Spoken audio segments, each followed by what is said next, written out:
টি-20 বিশ্বকাপ নিয়ে ভিডিও কনফারেন্সে অংশ নিল কোনো সিদ্ধান্ত ছাড়াই মুলতবি বিসিবি ও আইসিসির ভার্চুয়াল সভা। তবে ইতিবাচক সিদ্ধান্তে আসতে আলোচনা চালিয়ে যাবে দুপক্ষ। এদিকে টি-20 বিশ্বকাপ খেলতে ভারতে না যাওয়ার সিদ্ধান্তে অনড় বাংলাদেশ। বিপরীতে সূচি ঘোষণা হওয়ায় বিসিবিকে অবস্থান পরিবর্তনের অনুরোধ আইসিসির। সবশেষ কদিনে বিসিবি কর্তাদের ব্যস্ততা চোখে পড়ার মতো। কারণও আছে, ঝুলে আছে বাংলাদেশ দলের টি-20 বিশ্বকাপ ভাগ্য। সেই সমাধানে আসতেই মঙ্গলবার আইসিসির সঙ্গে ভিডিও কনফারেন্সে যুক্ত হয় বিসিবি।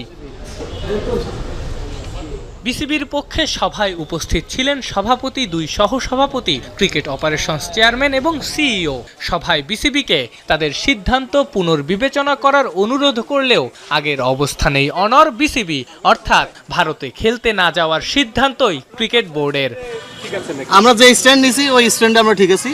আমরা আমাদের স্ট্যান্ড থেকে এক ইঞ্চিও নড়বো না, মানে ইন্ডিয়াতে আমরা যাবো না। আইসিসি যে আপনারা ইয়ারা দিলেন সেটা মনে হচ্ছে আইসিসি একটু কঠোর হয়েছে নাকি ভাই?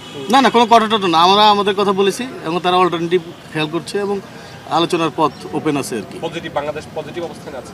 অবশ্যই পজিটিভ অবস্থানে। সময় তো আর বেশি নাই, তাহলে কিভাবে দেখি দ্রুত এর মধ্যেই ব্যবস্থা হবে আর কি।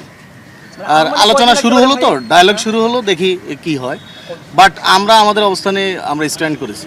যে কোনো বৈশ্বিক আসরের আগে মাঠের বাইরের এমন দোলাচল টাইগার ক্রিকেটের নতুন কিছু নয়, এবারও তার ব্যতিক্রম হয়নি। প্লেয়ারদের মধ্যে তো অবশ্যই ভবিষ্যৎ প্রেজেন্ট নিয়ে আলাপ হয়, তারা নিশ্চয়ই সেটা নিয়ে কনসার্ন থাকেন। আর যেই জিনিসগুলো হয় এগুলো আসলে কিছুটা জিনিস যেগুলো আমাদের কন্ট্রোল নেই, আমরা কন্ট্রোল করতে পারি না। আমরা নিশ্চয়ই কেউ চাই না যে কোনো ওয়ার্ল্ড কাপের আগে কোনো এরকম সিচুয়েশন অ্যারাইজ করুক। আমরা তো সবসময় চাই যে ওয়ার্ল্ড কাপের আগে আমরা ক্রিকেট নিয়ে চিন্তা করবো, ওয়ার্ল্ড কাপ নিয়ে চিন্তা করবো।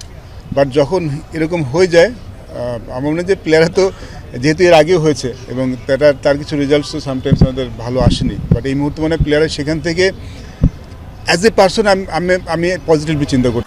ইতিবাচক সিদ্ধান্তে আসতে বিসিবির সঙ্গে আলোচনা চালিয়ে যাবে আইসিসি।